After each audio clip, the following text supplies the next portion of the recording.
Antarctica will kill you in about 100 different ways, and most of them happen faster than you'd think. I'm talking minutes, not hours. But sure, let's see how long you'd actually last down there. Step 1. You need to get there, which is already a nightmare. There are no commercial flights to Antarctica. You can't just book a ticket and show up. You either pay thousands to join a research expedition or drop tens of thousands on a specialized cruise. And the journey itself? Imagine the Drake Passage, a stretch of ocean so violent that even experienced sailors get seasick. Waves can reach 60 feet. The ship rocks so hard that you're basically in a floating carnival ride designed by someone who hates you. People have described it as sailing through a washing machine for 2 days straight. But let's say you survive the Drake Passage and you actually make it to Antarctica. Congratulations! You've arrived at the most hostile continent on Earth. The average temperature here is negative 50 degrees Fahrenheit. Not the record low, the average. In winter, it drops to negative 80. Your body has no reference point for cold like this. Within 2 minutes of exposed skin, frostbite starts setting in. Your fingers go first, then your nose, your ears, your cheeks. Here's what actually happens during frostbite. Your blood vessels constrict to protect your vital organs, which means your extremities get sacrificed. Ice crystals form inside your cells, rupturing them from the inside out. The tissue dies. And it's not like the movies where you just warm up and you're fine. Severe frostbite means amputation. You could lose fingers before you even realize they're frozen solid. Now you're probably thinking, just wear warm clothes. Smart. Except Antarctic gear isn't like your winter jacket. You need multiple layers, a moisture-wicking base layer, an insulating middle layer, and a windproof outer shell. Your boots need to be rated for negative 100 degrees. One wrong piece of equipment and you're done. And all that gear? It weighs about 30 pounds. You're essentially wearing a portable sauna system while trying to move through the harshest environment on the planet. Walking in Antarctica is harder than you'd imagine. The ice isn't flat. It's ridged, uneven, and hiding crevasses that drop hundreds of feet down. These cracks in the ice are often covered by a thin layer of snow, basically nature's trapdoor. You step on what looks like solid ground, and suddenly you're falling into a frozen abyss. Rescue teams have found bodies decades later, perfectly preserved in ice, still falling. Let's talk about the wind, because this is where things get truly insane. Antarctica holds the record for the fastest wind speed ever recorded on Earth, 253 miles per hour. That's stronger than most tornadoes. But even the average wind speed, around 50 miles per hour, is enough to knock you off your feet. The wind doesn't just make it colder, it creates something called wind chill, which drops the effective temperature even further. Negative 50 degrees with 50-mile-per-hour winds? That feels like negative 110 degrees. Your body can't compensate for that. Hypothermia sets in within minutes. And hypothermia is a weird way to die. First, you start shivering uncontrollably as your body tries to generate heat. Then the shivering stops, which sounds good, but it's actually a terrible sign. It means your core temperature has dropped so low that your muscles can't function anymore. You become confused, disoriented. People in late-stage hypothermia often experience something called paradoxical undressing, where they feel inexplicably hot and start taking off their clothes. Rescue teams find frozen bodies completely naked, surrounded by the gear that could have saved them. But here's the thing nobody tells you about Antarctica. It's also a desert. The driest desert on Earth, actually. Some areas haven't seen rain in 2 million years. There's ice everywhere, but you can't drink it. Well, you can, but melting ice requires fuel, and fuel is limited. Dehydration sneaks up on you in the cold because you don't feel thirsty. You're not sweating, so your brain doesn't trigger the same thirst response. Meanwhile, every breath you take in that dry, frozen air pulls moisture from your body. Your lips crack and bleed. Your throat feels like sandpaper. And we haven't even talked about the sun yet. During Antarctic summer, the sun never sets.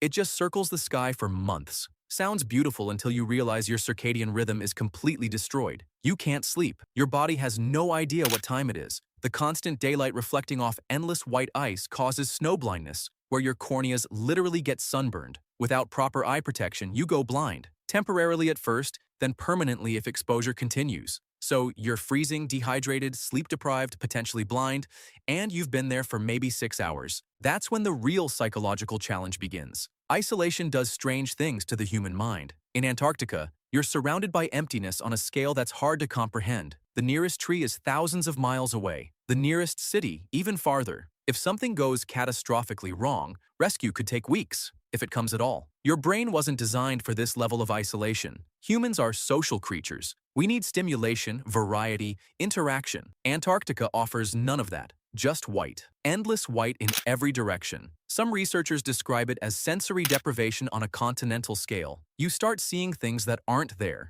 hearing voices in the wind. Your mind manufactures stimulation because it's starving for input. There's a documented psychological condition called winter over syndrome that affects people stationed at Antarctic research bases. Symptoms include depression, irritability, insomnia, and cognitive impairment. Your memory gets foggy. Simple tasks become difficult. Some people develop what's called the Antarctic stare, where they just zone out for hours looking at nothing. The isolation rewires your brain, and not in a good way. Now imagine you're not at a research station. You're alone, truly alone. The silence is absolute. No birds, no insects, no rustling leaves, nothing. Just your breathing and the occasional crack of shifting ice. That silence becomes oppressive. It presses against your eardrums. Some explorers report that the quiet is louder than any noise they've ever heard. Let's say you've somehow survived a full day. You're exhausted, frozen, and mentally breaking down. Where do you sleep? You can't just lie down on the ice. You'd be dead in an hour. You need shelter, which means either finding a natural formation or building something. Building a snow cave sounds simple until you try it with hands that can barely grip a shovel. The work generates sweat, which then freezes against your skin.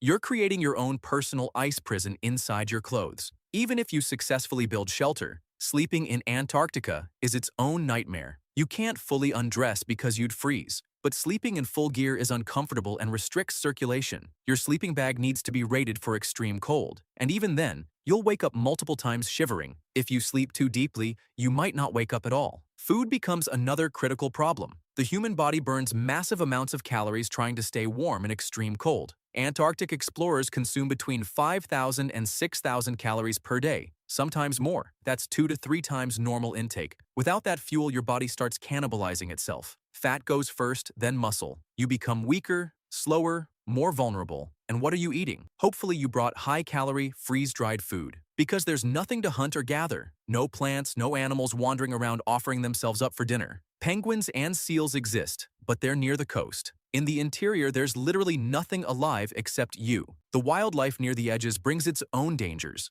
Leopard seals are apex predators with a taste for warm-blooded prey. They've been known to attack humans who get too close to the water. Orcas patrol the coastal waters. And while penguins look adorable, try approaching one. They're surprisingly aggressive when threatened, and their beaks can do real damage. But the absolute worst-case scenario? Falling through thin ice into the water below. The ocean around Antarctica hovers just below freezing, around 28 degrees Fahrenheit. Saltwater doesn't freeze at 32 like freshwater does. If you fall in, you have about 1 minute before cold shock sets in. Your body gasps involuntarily, inhaling water. Your heart rate spikes. Blood vessels constrict. You lose coordination within 2 minutes. After 10 minutes, you're unconscious. Death follows shortly after. And because you're in full winter gear, all those layers designed to keep you warm now soak up water and drag you down like an anchor. Even if someone pulled you out immediately, wet clothes and Antarctic wind means you're facing severe hypothermia within minutes. You'd need to strip completely, get into dry clothes,